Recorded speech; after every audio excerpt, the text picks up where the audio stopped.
Hello मेरे प्यारे दोस्तों, आपका संदीप सर क्लासेस में स्वागत है। आई होप आप सब लोग बहुत अच्छे होंगे।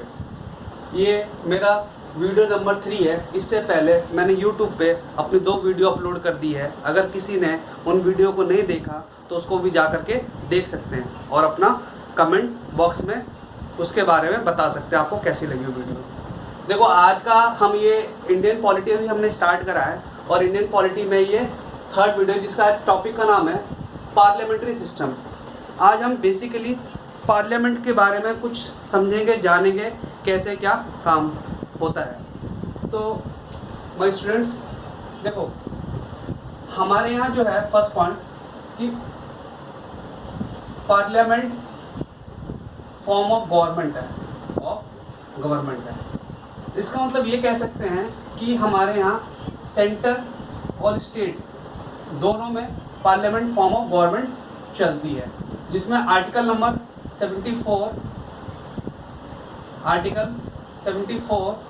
एंड 75 इम्पॉर्टेंट है। बहुत बार यहाँ से क्वेश्चन आता है, आपको इसको ध्यान रखना।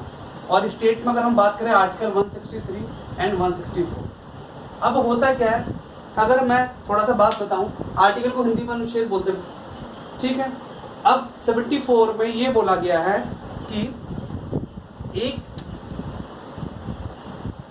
सेंटर का बोलता है कि पीएम जो होते हैं वो हेड होते हैं काउंसिल ऑफ मिनिस्टर को, जो कि एड एंड एडवाइस का काम करते हैं प्रेसिडेंट को। वैसे ही माय स्टूडेंट्स, स्टेट के अंदर भी जो हेड होते हैं वो सीएम होते हैं, चीफ मिनिस्टर, ठीक है, जो कि एड एंड एडवाइस का काम करते हैं किसको, गवर्नर को। तो ध्यान रखना यहाँ से, यहाँ पे पॉइंट याद रखना, सेंटर में प्रेसिडेंट जी और स्टेट में गवर्नर, ठीक है। तो हमारे यहाँ कौन सी फॉर्म ऑफ गवर्नमेंट है, पार्लियामेंट फॉर्म ऑफ गवर्नमेंट, ठीक है। उसके बाद अगर मैं बात करूं कि अगर हमें मॉडर्न दौर की बात करें, मॉडर्न अप्रोच, मॉडर्न कह सकते हो या मॉडर्न क्लासिफिकेशन बोल सकते हो, ठीक है। अगर हम मॉडर्न क्लासिफिकेशन की बात करें तो हम ये देखेंगे कि 2 तरीके के गवर्नमेंट है। मॉडर्न क्लासिफिकेशन करेंगे, क्लासिफिकेशन, इसमें 2 चीज़ है। एक होता है पार्लियामेंट रूल और एक होता है प्रेसिडेंशियल रूल।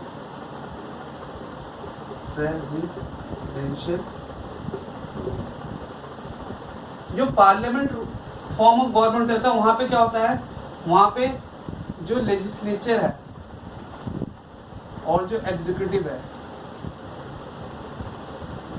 एक दूसरे के प्रति रिस्पॉन्सिबल होते हैं। लेकिन यहाँ पे प्रेसिडेंशियल फॉर्म ऑफ गवर्नमेंट होगी, वहाँ legislative is not responsible for executive. इस चीज़ का ध्यान रखना।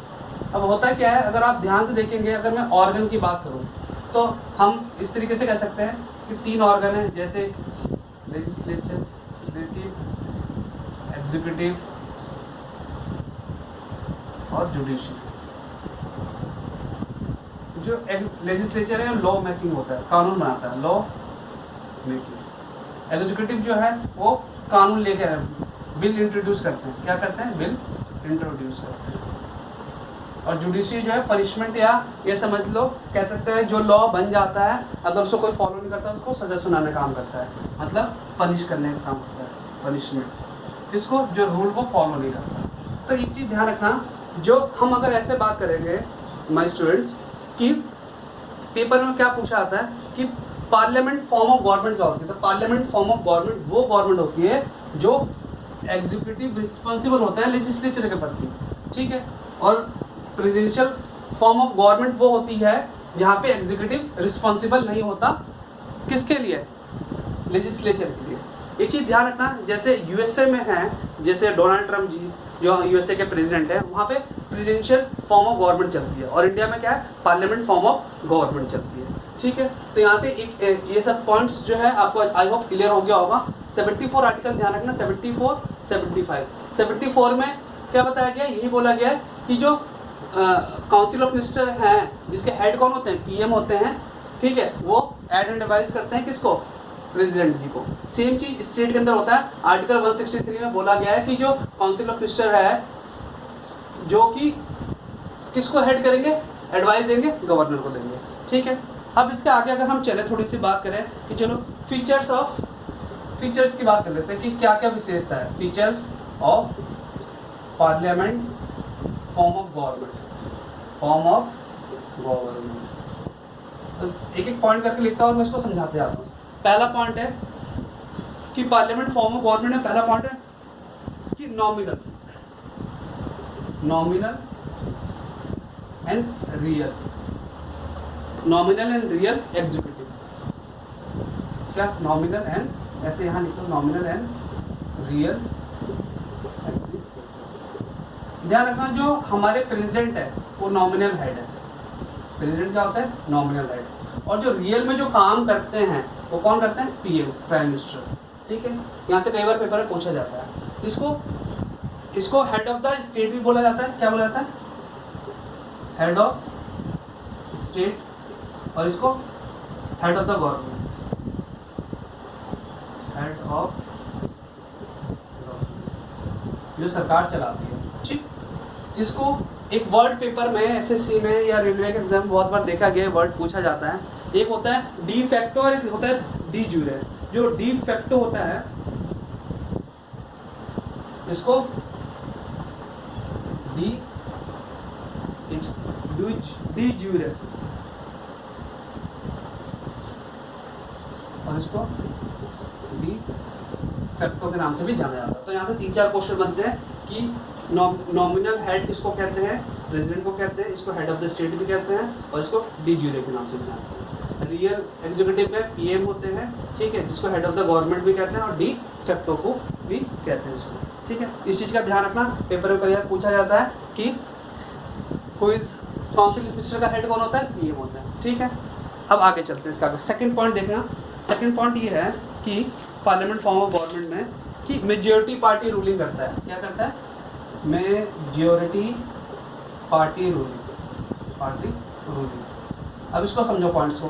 क्या होता है? जहाँ पे पार्लियामेंट फॉर्म ऑफ गवर्नमेंट होता है, जो मेजॉरिटी से जीतती है वो अपनी सरकार बनाती है। इसका मतलब ये नहीं है कि अगर मेजॉरिटी से नहीं जीता गया तो सरकार नहीं बनेगी, बन सकती है सरकार। फिर क्या होता है? आपने सुना होगा वर्ड कोलिशन गवर्नमेंट, जिसको गठबंधन की सरकार बोलते हैं। जैसे आपने बिहार में भी पीछे देखा होगा कि बीजेपी के साथ मिलकर के नीतीश कुमार जी ने सरकार बनाई। अभी हाल ही में पीछे आपने महाराष्ट्र का देखा होगा, गठबंधन करके सरकार बनी है, ठीक है। तो ऐसे इसको बोलते हैं। तो जहाँ पे पार्लियामेंट फॉर्म ऑफ गवर्नमेंट होती है वहाँ मेजॉरिटी पार्टी रूलिंग चलता है। इस चीज़ का ध्यान रखना। देन थर्ड पॉइंट है कि कलेक्टिव रिस्पॉन्सिबिलिटी। कलेक्टिव रिस्पॉन्सिबिलिटी, एक चीज़ ध्यान रखना, कलेक्टिव रिस्पॉन्सिबिलिटी फॉर व्हाट। एक चीज़ यहाँ पे देखो जो मैंने लिखा है, अगर पर्टिकुलर पूछा executive responsible for legislature. Actually जो लोकसभा के जो चुनाव होते हैं उसमें क्या होता है कि कई बार पेपर में क्वेश्चन पूछा जाता है कि जो काउंसिल ऑफ मिनिस्टर होते हैं वो किसके प्रति जवाबदेह होते हैं?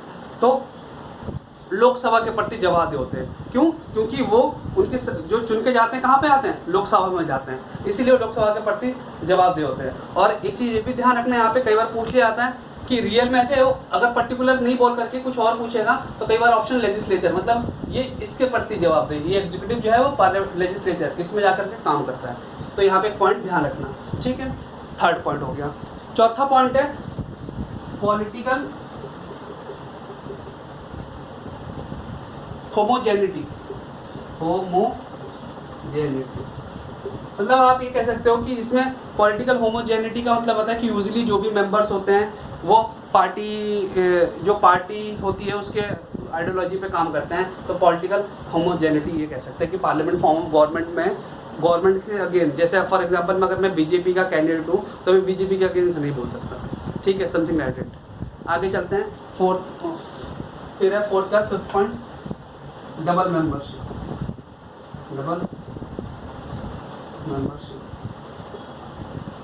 यहाँ पर डबल मेंबरशिप होती है, ठीक है। एंड अगला है six point, leadership of the, क्या है? Leadership of the prime minister. मतलब इसके जो लीडर होते हैं पार्लियामेंट फॉर्म में कौन होते हैं? प्राइम मिनिस्टर होते हैं। तो लीडर कौन होंगे? लीडर और हम 7वां पॉइंट करते हैं रिजोल्यूशन ऑफ द हाउस। देखो नॉर्मली क्या होता है कि 5 साल के लिए सरकार चुनी जाती है, लेकिन ऐसा नहीं है कि वो 5 साल रहे। अगर सरकार उससे पहले भी गिर जाती है, कई बार क्या होता है कोalition जो गठबंधन से सरकार बनती है उसमें बहुत ज़्यादा चांसेस होते हैं सरकार गिरने के, लेकिन जो मेजोरिटी से जीतती है उसका तो कोई चांसेस नहीं है कि गिरने के, ठीक है। लेकिन हाँ आगे चल करके हो सकता है कई बार पार्टी आप सुनते होंगे बहुत वर्ड्स कि कुछ लोग उस पार्टी से जीते और फिर वो दूसरी पार्टी में चले जाते हैं, जिसको मैंने लास्ट क्लास में पढ़ाया भी था। अगर मैं वीडियो आपने सेकंड देखोगे उसमें एंटी डिफेक्शन लॉ के बारे में पढ़ाया था। किस बारे में? एंटी डिफेक्शन लॉ, जो 52nd अमेंडमेंट 1985 से आया था। ये कई बार पेपर में पूछा आता है, जो शेड्यूल 10th में कंसिडर है। मैंने आपको बताया भी था कि हमारे कॉन्स्टिट्यूशन में 12 शेड्यूल्स हैं, जिसमें एंटी डिफेक्शन जो है वो 10th शेड्यूल के अंदर आता है। और एक चीज़ ये भी ध्यान रखना, जितने भी काउंसिल ऑफ मिनिस्टर का मतलब है कि पीएम के एडवाइस पर शपथ ग्रहण कौन दिलवाते हैं? प्रेसिडेंट दिलाते हैं, सेंटर की बात करेंगे तो, ठीक है। तो यहाँ से ये भी क्वेश्चन एसएससी में पूछा गया है कि काउंसिल ऑफ मिनिस्टर को जो होते हैं मिनिस्टर, वो कौन शपथ ग्रहण करवाता है? तो प्रेसिडेंट ही करवाते हैं। तो ये पॉइंट ध्यान रखना, डिसोल्यूशन ऑफ द हाउस, ये इसके फीचर्स है, features of the parliament form of government. और बेसिकली इस टॉपिक में पार्लियामेंट्री सिस्टम में और एक अगर मैं थोड़ी सी बात करूँ कि अगर पूछ सकते हैं तो थोड़ा सा जानकारी आपको होनी चाहिए कि पार्लियामेंट फॉर्म ऑफ सिस्टम में और presidential form of government system में क्या डिफरेंस है। तो अभी मैंने आपको सामने बताया भी कि जो पार्लियामेंट फॉर्म ऑफ गवर्नमेंट होता है, जो एग्जीक्यूटिव रिस्पॉन्सिबिलिटी है लेजिस्लेचर के प्रति, लेकिन प्रेसिडेंशियल में ऐसा नहीं होता। दूसरा पॉइंट ये भी कह सकते हैं कि कलेक्टिव रिस्पॉन्सिबिलिटी होता है, कलेक्टिव रिस्पॉन्सिबिलिटी, ठीक है, लेकिन प्रेसिडेंशियल में कलेक्टिव रिस्पॉन्सिबिलिटी नहीं होता, ठीक। उसके बाद है कि वहाँ पे डबल मेंबरशिप होती है और प्रेसिडेंशियल में सिंगल मेंबरशिप होती है, ठीक है। फिर क्या? डिसॉल्व ऑफ द हाउस, वहाँ पे डिसॉल्व हो जाती है, लेकिन यहाँ पे कोई डिसॉल्व नहीं होता, ठीक है, क्लियर है। और उसके बाद अगर मैं थोड़ी सी बात करूँ कि मेरिट क्या है इसका, मतलब पार्लियामेंट फॉर्म ऑफ गवर्नमेंट की मेरिट क्या है, तो रिस्पॉन्सिबल गवर्नमेंट होती है यहाँ पर, ठीक है। काम कर रिस्पॉन्सिबल अगर अच्छे से काम नहीं करेगी तो नेक्स्ट टाइम वो नहीं भी आ सकती है, क्योंकि लोग उसको पार्टी वोट नहीं देंगे, ठीक है। और एक सब कह सकते हैं कि यहाँ पे जो पार्लियामेंट फॉर्म ऑफ गवर्नमेंट होता है वहाँ पे वाइड रिप्रेजेंटेशन होता है। जैसे आपको पता है हमारे इंडिया में एट प्रेजेंट 28 स्टेट है, ठीक है, और 8 यूटीज़ है, जो डिफरेंट जगह से लोग चुन के आते हैं मेंबर ऑफ पार्लियामेंट। एक चीज़ ध्यान रखना यहाँ पे कि जो अगर मैं बात करूँ पार्लियामेंट, तो पार्लियामेंट के अंदर एक होते हैं प्रेसिडेंट, लोकसभा, राज्यसभा, ठीक है।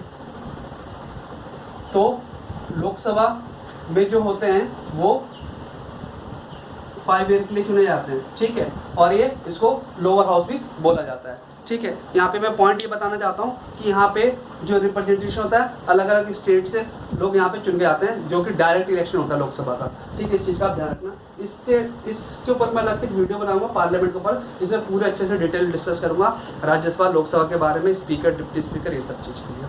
आज बेसिकली मैंने ये सोचा है कि मैं छोटी छोटी वीडियोज़ बनाऊँ और आपको बेसिक पॉइंट्स या कॉन्सेप्ट समझा सकूँ, और आप कोई भी तैयारी कर रहे हैं, चाहे एसएससी, रेलवे, किसी का भी, आपके पास लूसेंट या बहुत सारी बुक होगी जिसमें बहुत सारी चीज़ें लिखी होती है। आप बेटा इसको वीडियो को सुन करके आप उसको पढ़ोगे तो और अच्छे से आपको समझ में आएगा।